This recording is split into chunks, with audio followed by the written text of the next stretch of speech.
So let's locate ourselves in time and space. Last week was Easter. The tomb is empty. Christ has defeated death. Now he walks amongst his disciples.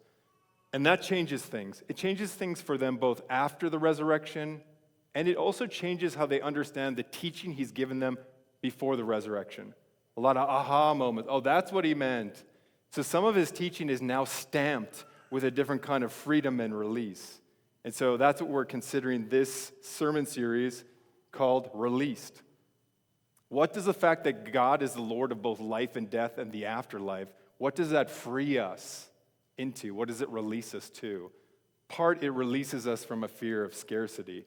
That's what we're going to look at. This message is especially helpful for those of us, myself definitely included, who I would call close counters. Real close counters. Give you an example. While we were in Salinas this past winter, we were staying in an Airbnb, and then we went to the Walmart there. Walmart's everywhere, and we got some groceries. And then on the checkout, I saw, this is not it, just a picture of it, but in the coin slot there was some money. $1.37 to be exact. So a dollar bill and like some change. And this will only make sense to you if you're a close counter like me. I looked at that money, I was like, what should I do with that money? Right? I mean, should I give it back to the Walmart employee and just let it meld into the abyss that's Walmart? That doesn't seem smart. Should I leave it there for the person to return and get it? But if I was gone already, I wouldn't come back for $1.37. Or should I take it? But it's not really mine. Now again, to you, if you're not a close counter, what I just said makes no sense to you whatsoever. You might just pocket that and be like, sweet, $1.37. That's a cheap cup of really bad gas station coffee. You're like, I'll take it. And no judgment on you for that. But for a close counter, what that does is you think, well, what behavior do I owe for this? See, what should I do? It's not mine. What should I do? Well, I just took it. And then I felt guilty, and then we just put it in the offering at the next church service we went to.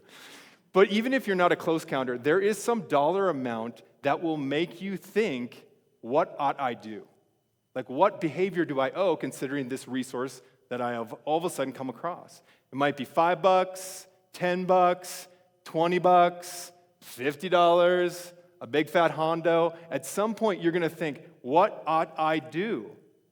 What's the response for the resource that I've come across? That's what we're studying this morning. And especially if you're a close counter, this will help. Because what Christ introduces in this teaching to his 12 disciples that he's sending out on mission for the first time. They go out on a small mission before he dies, and then they go on a big fat mission after he dies. And this teaching applies to both.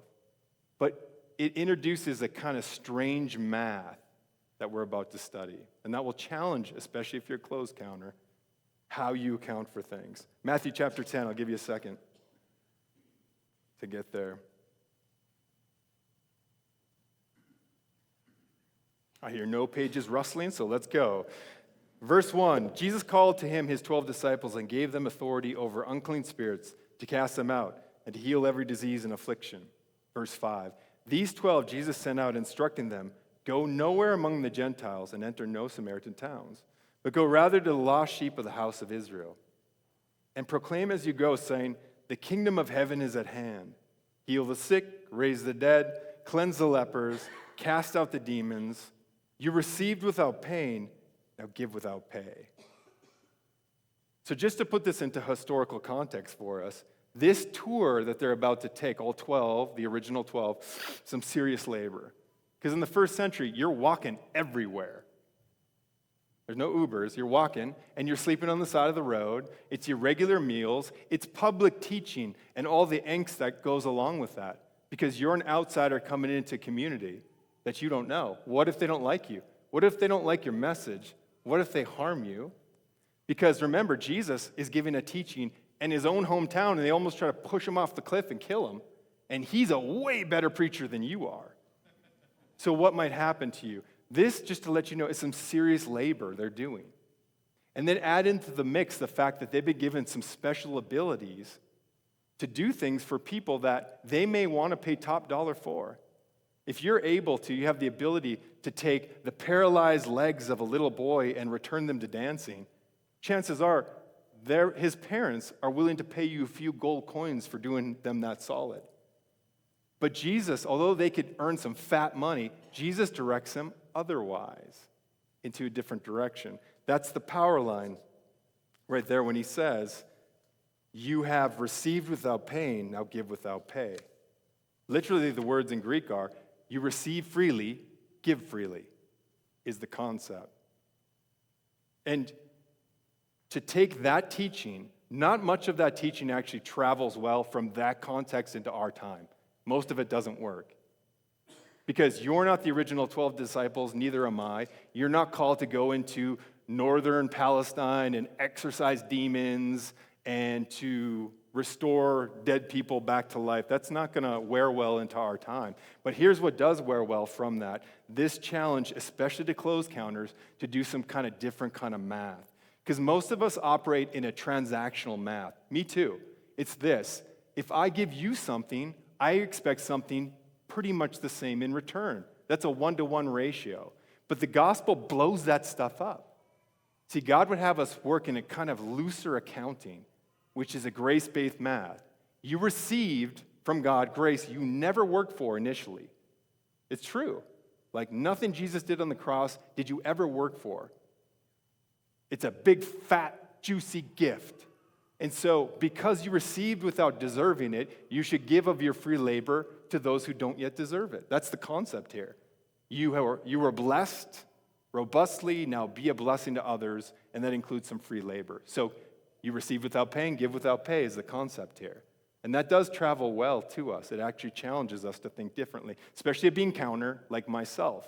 Because our biggest fear for most of us is to not be taken advantage of, right? I don't want to be taken advantage of. So we have to then create this ratio, 1-to-1 ratio. I give, you give. We work together. We give together. But Christ, he goes to war on this. He's the same person who said in Matthew chapter 5, we've already studied in the past, if someone strikes you on the right cheek, turn to them the other also. Or if somebody forces you to go 1 mile, which Romans could do, Roman soldier, you're taking my stuff, you Jew. Let's go. You got to take it a mile. Mile markers, they have them. They have lots of mile markers. If somebody forces you to go 1 mile, go within the 2nd mile. So much of what Christ does is to lead his followers into things that are counterintuitive for economics and labor. It's true. Someone has a need that you can meet with your labor, though you're not required to do so, or you can give a chunk of your income on a regular way to support gospel ministry, like in Mexico, to people you will never meet, will never be friends with on this side of eternity. And Jesus is saying, yeah, do that. Now, he could just do that full stop with his authority. Like, everything you have is a gift on loan from me. You're just loan holders. Like, all these abilities, these dynamic abilities, because the disciples on this missionary tour, they work hard and they work well with the gifts that God has given them. And he could just full stop it and say, hey, everything you have, because I told you to, and I'm the master, you just do what I say. He could do that. Sometimes he does do that. But actually in this next passage, he gives them a little peek into something that's deeper, that you can do this. You also can have the confidence to do this. Because the truth is, this kind of loose accounting, we don't want to do it naturally because of our scarcity mindset. We feel like we're going to run out of stuff. If we truly live in this kind of looser way, where we're grace-based math, that's what runs us, we feel like we're going to get either taken advantage of, or if we're too generous, this kind of God generosity, we're going to run out. That's what runs us a lot of the time. And God could just say, I just want you to do this because you're my follower. But he, in this next little passage, also gives them a confidence, you can do this. And here's why. Here's what he says, verse 26. Here's the context. Again, Jesus is telling them, in the future, you're going to come, when you go on a mission for me, there's going to be some stiff persecution. In fact, after they go out to be ambassadors for the gospel, some of them never come home again. So it is true, quite stiff opposition.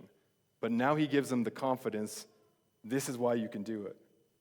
Verse 26.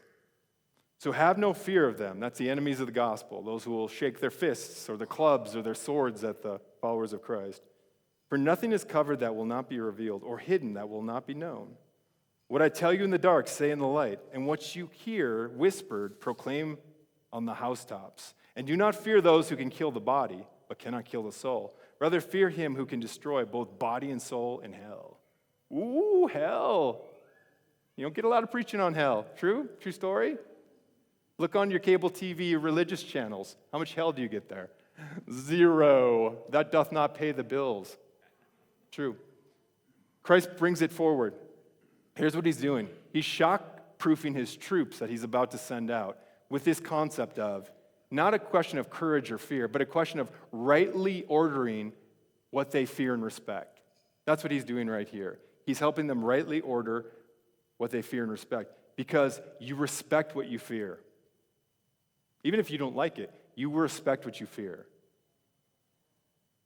In my area of Minnesota, growing up, we had a tornado rip through our county fair. It's an amazing thing. It just came through and destroyed the grandstand. Like a fat child crushing a house of cards. Like that simile? Like a fat child crushing a house of cards. Immense power, massive, undeniable power. And it ironically happened right during the demolition derby. It was like, this is pretty sweet. And 1,000 people who were there, not one of them died. Because, amazingly, when they saw that funnel cloud coming that could not be stopped, they all, without question, just ran down to the cement bunker that happened to be underneath the grandstand. And they survived. They respected that tornado, and they feared the tornado so much that it drove them to action, so that their respect for the power of the storm overwhelmed their fear of looking foolish, running down to the bunker with their arms flailing. See, once you have a right order of respect and fear, you don't respect things that don't deserve your respect and fear. That's what Christ is doing right now. Because a fear of man is a trap, which will keep you cowering from giving the proper respect to the only one who deserves it and working for the one opinion, the only one that matters, which is God's. That's what he's doing. He's not trying to scare them, but to really help strengthen them that when they get opposition, which they're going to, that they actually would not give that the respect that it doesn't deserve. Because anyone against them can only harm their bodies for a while. But there is a master, there is a Lord who actually is Lord over life, death, and the afterlife. And your soul is on a shelf too high for them to touch. That's what he's saying. And it's supposed to inspire confidence. I think it probably does. With the fact of, don't worry about those guys and what you fear. And oftentimes that is what cowers us, is it not? I mean, would you be bolder sometimes, but that you fear you're going to drive people away? That idea that Christians are too heavy-handed with their faith is generally untrue. It's not. I know you. I know a lot of you in here. You're not over heavily handed with your faith. You're not pushing it on people. I mean, people have a right to know what you're about. They do. And you have a right to be able to invite them to things or share your hope or pray for them or care for them. And your hope and your gospel should come forward. The fact that you have been etched by God with his hands on the cross. Absolutely. You're a sinner saved by grace. Powerful part of your story. Don't worry. You're not too pushy with it. But some of the time, and some of the fact is, I think we keep it under wraps because we fear people. And God's saying, don't worry about that. I'm the only opinion that really matters for you. So he teaches them that. This next part is the truly wild part. This, if you let yourself think about it, is a pleasant wonder that will create a migraine if you bore your head into it. Here's what he says next. And remember the context of it. Because God the Son is speaking to equip his followers. Don't be afraid of people or the things that they threaten you with. Why? Verse 29. Are not 2 sparrows sold for a penny? And not one of them will fall to the ground apart from your Father. So Jesus employs a rabbinical teaching device here called a qual womer. Probably didn't need to know that. A qual womer. It's just a how much more argument. Let me set it up for you. In the first century, sparrows are the food of the poorest people. They're the ramen noodles of their day. So what he's saying here is, with this how much more argument, what he's saying is, if there's not a package of ramen noodles that falls to the ground in some grocery store on the other side of the planet that's crushed under the wheel of a grocery cart that your Father doesn't know about, how much more does he track with every tear and every worry and every angst and every fear that you have? Because how much more are you worth than ramen noodles? That's exactly what he's saying here. It's a how much more argument. If God can track with all these small things like a sparrow, then not even a sparrow falls to the ground without the Father knowing and consenting with that. How much more can he hold you in your struggle? You don't have to be fearful of scarcity. That's the force of this argument. This isn't even the crazy part yet, but that is a pretty interesting part. How much more are you worth than ramen noodles? You who have been made in the image of God, he's invested incredibly in. How much more are you worth than that? That's the force of the disciple. Oh, yes. And then here's, I think, the fascinating part. Verse 30. But even the hairs of your head are all numbered. Fear not, therefore. That participle for, in Greek, for counted, is a perfect. That means that not only are the hairs on your head currently numbered, and I know the old joke, don't lose this in the old joke, like I'm bald, I got no hairs, who cares? Don't lose it in that weak Christian joke. Here's what he's saying. The hairs on your head, they're not only numbered currently, they remain numbered, meaning that all the hairs you've ever had on your head, God knows that number. And not only are they counted, but they're still accounted for. Here's what I mean. 6 years ago, when you were at the hot springs pool, it was a windy day. And in the water and the wind, you lost 4 hairs. God knew that. Not only that, he still knows where those molecules are. Think about that for a second. That's not hyperbole Jesus is saying. That's the true definition of omniscience, to know everything that can be known. See, we oftentimes think that God is just a smart person, like Rain Man. Nice trick. 246 toothpicks, definitely, 246. No, this is a whole different thing. God knows everything that is possibly known on the universe he created. That means there's some solar system with some planets that we would only give letters to or numbers, and he knows what's happening in a crevice on that planet. That is his infinite mind. That's the force you're to feel with this. When he says, don't worry, you can trust me and follow me into my adventure because I know everything. I'm watching everything. I'm protecting you. Even if you lose your life, I am able to consent with that. There's a will, there's a plan. You can follow me into obedient risk. Trust me, you can do this. That's the force of it. And not a bit of that omniscience should be taken away. He's not just a smart human. He's something totally different. Our minds can't even touch that. But Jesus gives this amazing peek to his followers. Every hair is numbered. And if your hairs are numbered, and the sparrows don't even die without the Father knowing, how much more can you be released from scarcity? He has you. When you follow him into his will, he has you. That's the force of this teaching. And truly, when that's lived out, when you believe that you have a Father in heaven who gets everything, he tracks with every detail of your life, he's made provision, and there is a plan, you can hold resources differently. Think about this. In the Greco-Roman world that Christ and his disciples lived in, the idea of the gods was very different. There's lots and lots of gods. They oftentimes fight with each other. They're so limited that they can not even acknowledge you. They certainly don't care for you, and oftentimes they're too busy to even keep up with you.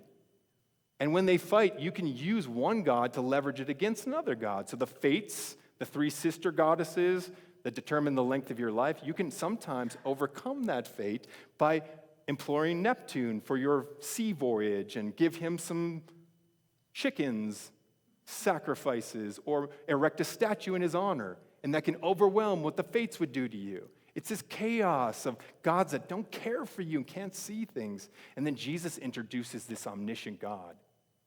And it's no wonder the first century was taken by that idea, because it's so different than your life is random chaos. And the disciples take confidence from that. And I think we can too, because it changes how you think about stuff. This past week, I sent out a video devotion. Every week we do. I think those are good. Not just because I make them, but we need to interact some. And once a week, we won't abuse it, but we put out a video devotional. I labeled this one stuff. Let me just review it. But this past week on our family farm, that building on the right, there was a building there, it burned to the ground, totally burned to the ground. And I think it's a generator overheated and just caught fire, and then just burned everything. It's amazing that truck didn't explode. But inside of the building, everything was destroyed. Like the mowers that my dad had, a service truck, and then most painfully, a Model T that he had just restored. Don't worry, man, it's just stuff. I'm trying to tell you. It's just stuff. Anyways, so it burned to the ground, and then I talked to my brother who runs the farm, who's also a solid follower of Christ. And he said, you know what the truth is, because he had just been in kind of a dispute with another farmer over some land stuff. Boundaries, right? Love boundary disputes. And then he's like, you know, a total loss of a fire like that, it just puts things into perspective for you. You know, like, stuff is flammable and temporary, but the people around you are eternal. And that's true. It just puts things into perspective for you. So here's a thought exercise for you. I'm going to give you a couple minutes to think about it. But here's what it is. Let me set it up. Let's say that you knew within 10 years all your stuff was going to burn. Your cars, your house, that's all going to burn.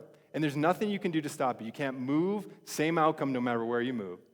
So 10 years from now, that stuff absolutely is going to burn. Now here's your question to grind on. And I can give you time to do it. If you knew that in 10 years all of your possessions would be destroyed, how would you use them, think about them, how would you share them with others in the meantime? You got 10 years. I'm going to read it one more time. I'm going to give you a minute. The best thing we can do is give you pause to think. If you knew that in 10 years all your possessions would be destroyed, how would you use them, think about them, share them with others in the meantime? Go ahead.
So now the truth is, the time frame may not be 10 years, but the ultimate outcome is the same, right?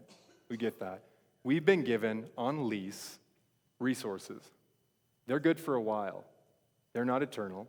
They're important. We want to steward them. They're part of how we worship God is in how we steward them, but with trust and a lack of fear of scarcity because we have confidence in a Heavenly Father. That's truly how we worship God, through stuff and sharing that stuff. This past week I read a book, it's actually in my hand, it's called The Grasshopper Myth. It's written by this guy named Carl Vatters. It's a good book. It talks about, one of the things he unpacks is, why do big churches keep getting bigger and bigger? It's true. There's a certain point, I don't know if it's 500 people, when a church has momentum and it just continues to get bigger generally. And so the gap between smaller churches and bigger churches gets larger and larger. Here's a researcher, he's done a bunch of research. Here's what his finding was.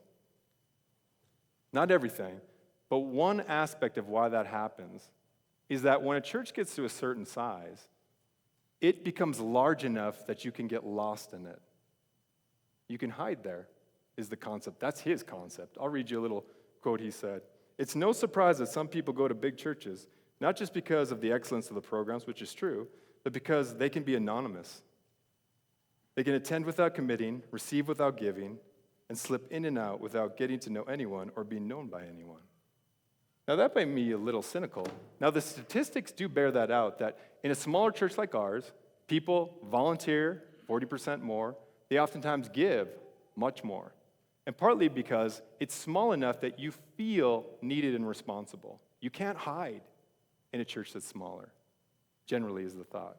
And so when a church gets to a certain size, it actually gets to a larger and larger appeal of you can hide here kind of feel.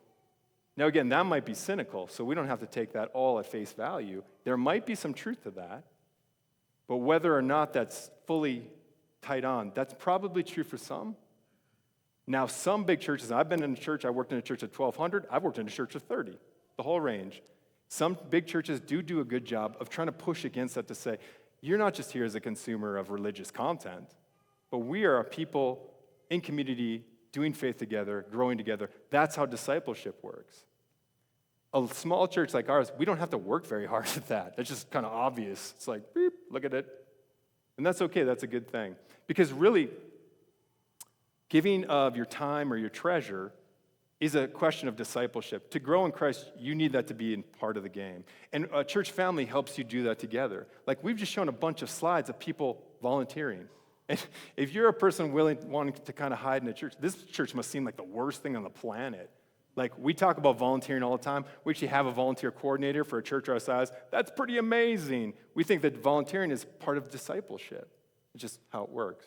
But let me put your mind at ease just for a second if you're new here. Like, we're not desperate for your money or your time. Man, I would never try to guilt a penny or a minute out of anybody. No thanks. I truly believe in the sovereignty of God. Like, we're going to spend whatever funds we have to do the best, most creative, most effective gospel ministry in the valley and beyond that we can. We're going to staff whatever we can afford and make no apology for that. We're going to maintain the building to the extent we reasonably can. Make no apology about that. We believe God will give us what we need. You may be a part of that, you may not be a part of that, and that's up to you and God to work with that, right? Up to you and God. Totally cool. And if you're new to Christianity, or even new to this church, suss this. Take some time to suss it out. Is this a good place to invest what God has given you? I don't know. I think so. I mean, I'd love to have you give in different ways here. And if you want to get to know people, volunteering is a great way to do that, even before you fully belong. It's good, very good. But the idea of giving to God, whatever that might be, it only comes healthy when it's an expression of worship to the God who's truly worthy of it. And our closing song, I think, helps bring that forward. Let me just read that, because that is the only really healthy way to invest what you have, because otherwise it becomes pretty weird. Like, you can give out of guilt, you can give out of tradition. That has nothing to do with this message. Guilt and tradition have nothing to do with this. Being freed from a fear of scarcity has everything to do with opportunity. Jesus invites his followers in. Trust me, follow me. I know you. I'm watching. I feel good about you. I also love you incredibly, and there's nothing that can touch you that I have not put my hands around first. So trust me. And everything you have is on short-term loan anyway. So let's work it now. And you're going to sweat. I got a text message from Jack, who's in Mexico this morning. He's like, the work is very hard, and I'm learning to pray unceasingly. It's going to be hard. You're going to sweat. Why would the church apologize for calling you into things that are hard? Like, you should do hard things. Here, some of it. Like, you should work at it, get better at it. It should be inconvenient and draw you out of yourself. It should implicate you. We're a family. We're not a bunch of consumers. But the only way that stays healthy, because you can do that stuff and think it's going to create sainthood or self-flattery, all that weird, weird stuff, is that when you respond out of this kind of thing, it's who else would I want to serve with my life but a holy God? What other glory consumes like fire? What other power can raise the dead? We just talked about Easter. And what other name remains undefeated? Only a holy God. That's why you do any of this, because he's holy. It's not because of you feeling guilty or you trying to hide or not hide or us thinking about it. Doesn't matter. None of that matters. God doesn't care about that very much. You do it out of response of like, who else would I give my life for but this holy God? That's how it stays healthy. And that's what I recommend to you. We're going to have the worship team come up. They're going to give you 2 solid minutes to think about this. Because I don't even know how this message would land for you.